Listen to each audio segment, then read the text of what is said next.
12 runs needed of the last two deliveries. Odion Smith with the ball.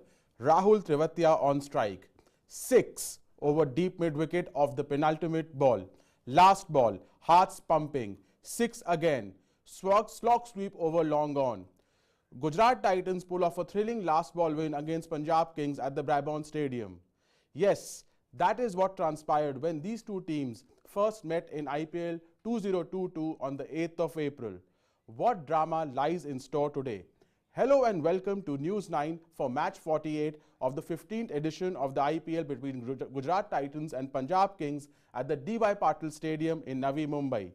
While Gujarat Titans with 8 wins and 9 matches are at the top of the table, Punjab Kings have underperformed and with 4 wins and 5 losses from as many games lie at number 8. A win for Gujarat sees them through to the playoffs, while a loss for Punjab Kings makes it almost impossible to make the knockouts. Right, let's find out what happened at the toss. Hardik Pandya, not surprisingly, again won the toss and guess what? Elected to bat first. Remember, he was the first captain in this tournament to break the jinx. He elected to bat first in match number 35. He broke the jinx then, and again Gujarat Titans has won the toss and has opted to bat first. The reason given by Hardik is there won't be much dew at the DY Patil Stadium in the evening, and I think it is a correct decision made by Hardik Pandya, given that teams starting batting first have broken the trend, reversed the trend, have started to win more matches than teams chasing. Gujarat Titans have gone with the winning combination. They are unchanged for this match, and we'll just have a look at the playing 11. That is the playing 11 for Gujarat Titans, led by the inspiring captain Hardik Pandya. Shubman Gill, who needs to score some runs, started the tournament with 2 brilliant 50s, but last 6 innings only 80 runs. Saha was excellent in the last match. Sai Sudarshan, David Miller, a brilliant finisher. His partnership with Rahul Tewatia has been, the partnership of this tournament in the middle order. Rashid Khan, restrictive in the middle order, brilliant as a finisher also. Alzari Joseph still has the best figures in IPL history. Lockie Ferguson, brilliant with the new ball. Mohammad Shami, one of the best new ball bowlers in the tournament. And Pradeep Sangwan, who played after 4 years in the last game, picked up a couple of wickets and was very restrictive. So that is the Gujarat Titans 11. Remember, they have won the toss and elected to bat first. Let's now have a look at the Punjab Kings 11, led by Mayank Agarwal, who's short on runs. He hasn't performed like the way he performed last year. His batting average is amongst the worst in the tournament. So Agarwal really needs to step on the gas at the top of the order. Shikhar Dhawan has been the highest scorer, but because Agarwal is not scoring runs, Shikhar Dhawan is batting like an anchor. He is not batting like the aggressor, which shows in his strike rate. Rajapaksa has been a revelation, the Sri Lankan batsman at number 3. Johnny Bairstow has failed, 80 odd runs in 6 matches. He needs to come big time. Livingstone has been one of the best players in the middle order in this tournament. Jitesh Sharma has done, played a few good knocks with the bat. Rishi Dhawan, the all-rounder for Himachal Pradesh. Kagiso Rabada has been their best bowler. Rahul Chahal has done brilliantly in the middle overs. Arshdeep Singh not picked many wickets, but the best economy rate in the death overs in the tournament. And then Sandeep Sharma, who's been under par in this tournament. So that is the playing 11 of both the teams. Hardik Pandya has won the toss and elected to bat first. Now let's have a look.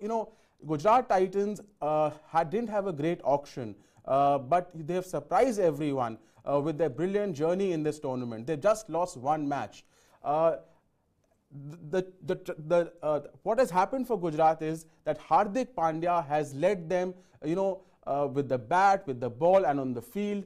308 runs in 8 innings with 350s. He's played the role of an anchor, accumulator, brilliant field placements, bowling changes. He's bowled in the power play himself. And the story is also around David Miller and Rahul Tewatia. This is the partnership runs, 236 runs, average of almost 60. Look at that run rate of 10.48. That's a partnership run rate. It is the best partnership in the tournament after Surya Kumar Yadav and Tilak Verma. Mohammad Shami, 14 wickets, economy of 7.77, strike rate 15-4, revelation with the new ball. Most of those wickets have come in the power play. So Shami has been brilliant with the new ball. Lockie Ferguson, 10 wickets. Rashid Khan, 9 wickets. So that is the story for Gujarat Titans. And they've had 6 different people who won the Man of the Match awards. So if Miller hasn't done it, Rashid Khan has done it. He has not done it, Tewatia has done it. If he's not done it, Shubman Gill has done it. If he's not done it, Hardik Pandya has done it. So, they have punched above their weight, and they have 8 wins, 1 loss. No one expected this. 1 win away from becoming the first team to go to the playoffs. Now let's have a look at Punjab Kings, who we all thought, didn't we? They had the best auctions amongst all teams. In fact, the joke was this is their best performance in the IPL, what they did in the auctions. But, they haven't performed. They've underachieved. Dhawan has done well. But as I said, the strike rate is very important. Only 126. He's playing anchor. Agarwal has been out of form. Just 161 runs, average of just 20, strike rate 129. So neither cameos nor he's playing the role of the anchor. And this is a big problem for them. See, lowest batting strike rate in the death overs, just 9.48 amongst all teams. So big problem for Punjab. Arshdeep Singh, see, although he is bowled brilliantly in the death overs, lowest economy rate around 6.5, but just 3 wickets in 9 matches, and therefore they have a wicket taking problem. And there you see it, least wickets in the middle overs, overall 20 for Punjab Kings in this tournament. So Punjab not doing well with the bat, not doing well with the ball, underperforming, and that is why they're languishing at number 8.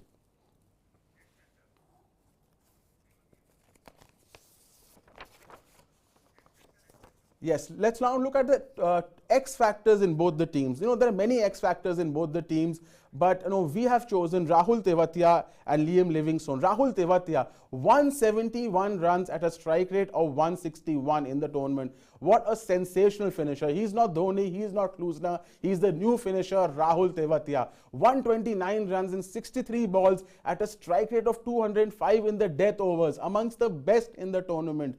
3 high impact knocks in this tournament, 40 of 21 balls against SRH, 40-24 against LSG, 43 of 25 against Royal Challengers Bangalore. What a great finisher. If he remains not out, he invariably wins the match for Gujarat Titans. Rahul Tewatia has been a revelation in this tournament. Now let's go to Liam Livingstone. The man who has the fastest T20I 100 for England, which he recorded against Pakistan at Trent Bridge last year. 263 runs, a strike rate of almost 180 in the tournament. 169 runs in just 104 balls at a strike rate of 163 in the middle overs. That is the best performance in the middle overs in the tournament. And as I said, he can change. He's batting up in the order. He can change the course of a match. Scoring big runs at a very, very high strike rate, batting at number 4 or 5. So Liam Livingstone, a real threat with the bat for Punjab Kings, and a big X factor for them. Now there are many key battles which can potentially define this match. Let us have a look at the one key battle, I think, which is going to stand out. Rashid Khan versus Shikhar Dhawan. Rashid Khan usually doesn't bowl in the power play. He doesn't. He likes to bowl when the fielding restrictions are out of place. But against Shikhar Dhawan, look at his record. 4 dismissals in 44 balls, strike rate of just 93 Dhawan has. So clearly Rashid has the wood over Dhawan, and I get a feeling that Rashid will be called upon to bowl by Hardik Pandya against Shikhar Dhawan in the power play. This could be a battle which could define the contest. Another battle which I'm looking forward to is Kagiso Rabada versus Shubman Gill in the power play. If you see that record, again, Rabada has dominated Shubman Gill, 2 dismissals in 32 balls. But look at the batting strike rate. I mean, Gill hasn't done anything against Rabada.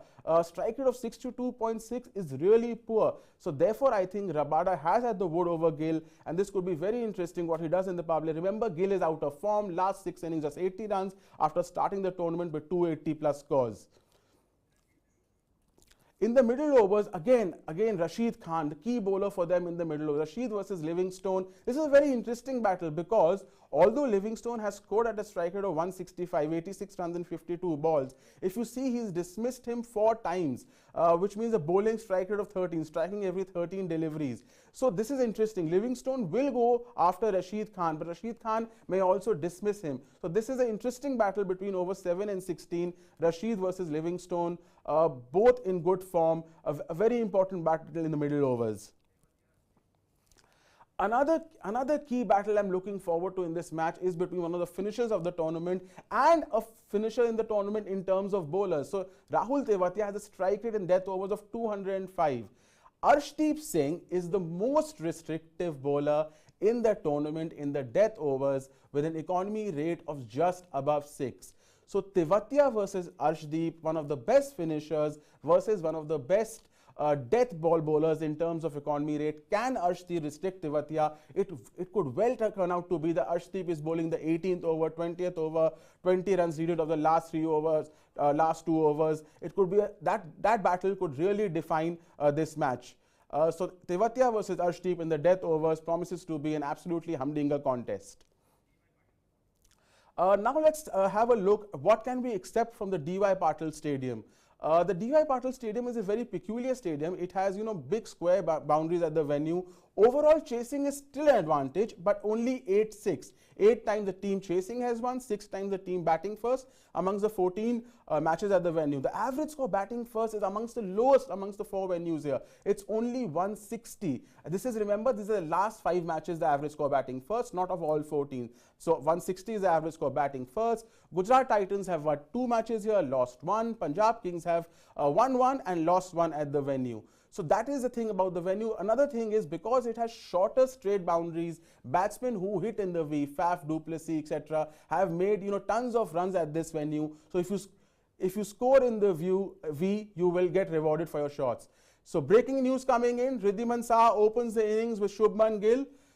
Remember, Hardik Pandya won the toss, elected to bat first. Sandeep Sharma opens the attack for Punjab. It's going to be an interesting battle. Saha has not been dismissed in the power play in IPL 2022. He's going to take the risk in the power play. I think he's going to go after Sharma. As I said, Sharma concedes 4 runs in the first over. So, Saha is going after, I think Saha is going to go after Sharma. Sharma is the weak link in the bowling.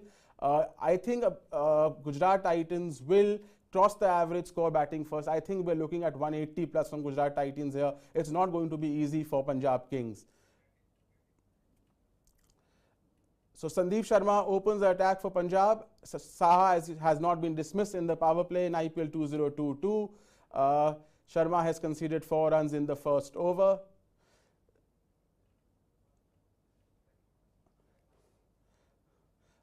Batting first, I think now it's an interesting toss to win by Hardik Pandya. I think batting first will be an advantage because I think as the tournament has progressed, we have seen the teams batting first have won more matches than the teams chasing. Although it is not hot because it's a night game, I think spinners have come into play in the second half. Teams are more confident in defending. The dew is not a major factor, as Hardik Pandya said. There's a super dryer which has been used in this tournament, which has taken care of the dew. So I think dew is not a factor, and therefore I think it's a very good toss to win for Hardik Pandya. Batting first against the Punjab Kings side, which hasn't performed well with the bat. I think anything above 180 and they'll be under severe pressure here. So I think a good toss to win for Hardik Pandya. And if they score anything above 180, remember the average score last 5 innings only 160. So 180 plus will be a match-winning score, and Gujarat Titans has the batting to put up that score and put the Punjab Kings batsmen under pressure.